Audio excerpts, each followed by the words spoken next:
Sous un autre ciel. Les racines d'une nouvelle vie. Chapitre 2. Une maison qui tente de se reconstruire. Les années passèrent, sans faire de bruit. Après la mort de sa mère, le temps ne s'était pas arrêté, contrairement à ce que Tom avait cru. Il avançait lentement, implacable, laissant derrière lui des souvenirs de plus en plus flous.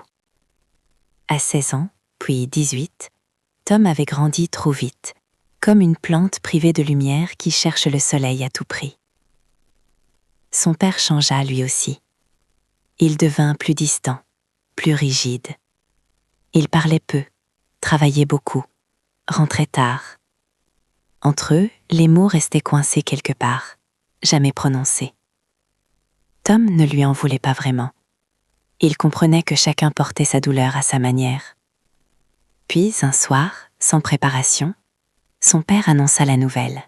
« J'ai rencontré quelqu'un. » La phrase tomba simplement, presque maladroitement, comme s'il s'excusait d'être encore vivant. Tom leva les yeux de son assiette. Il ne sut pas quoi ressentir. Une pointe de colère, de peur, ou juste une fatigue profonde. Elle s'appelait Claire. Claire n'essayait jamais de remplacer sa mère. Elle n'éleva pas la voix, ne forçait rien.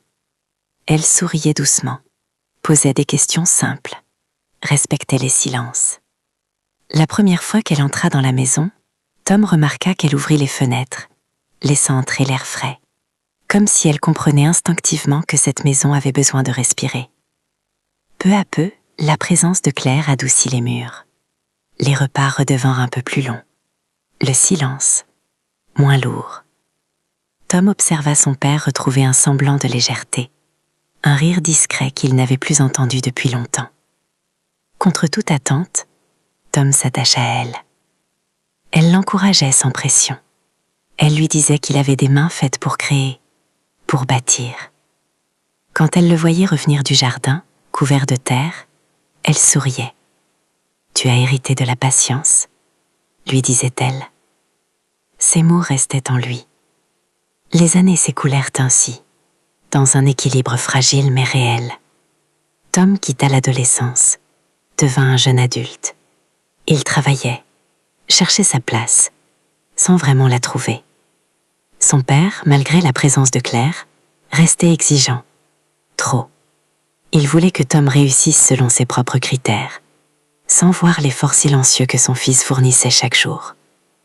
La relation entre eux se tendait parfois, mais Claire jouait souvent le rôle de pont, empêchant les disputes de devenir des ruptures. Jusqu'au jour où la maladie entra dans leur vie, sans frapper. Au début, ce n'était rien, une fatigue persistante, des rendez-vous médicaux de plus en plus fréquents. Puis le mot tomba, brutal, définitif, cancer. Tom avait 29 ans. Cette fois, il reconnut immédiatement la peur. Elle avait le même goût amer qu'autrefois, les mêmes couloirs d'hôpital, les mêmes silences chargés de sens. Il tenta d'être fort, pour son père, pour Claire. Il s'occupa davantage du jardin, comme s'il pouvait, par la care, retenir ce qui lui échappait. Mais la vie ne négocie pas. Quand Claire mourut, quelque chose se referma définitivement en Tom. Ce n'était pas la même douleur qu'à 14 ans.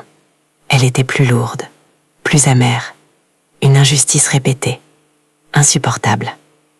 Son père s'endurcit encore davantage. La tristesse se transforma en colère, puis en reproche. Et Tom, malgré tous ses efforts, devint peu à peu la cible de cette frustration. Il comprit alors que cette maison, malgré ses tentatives de reconstruction, n'était plus un refuge, et qu'un jour, très bientôt, il devrait partir.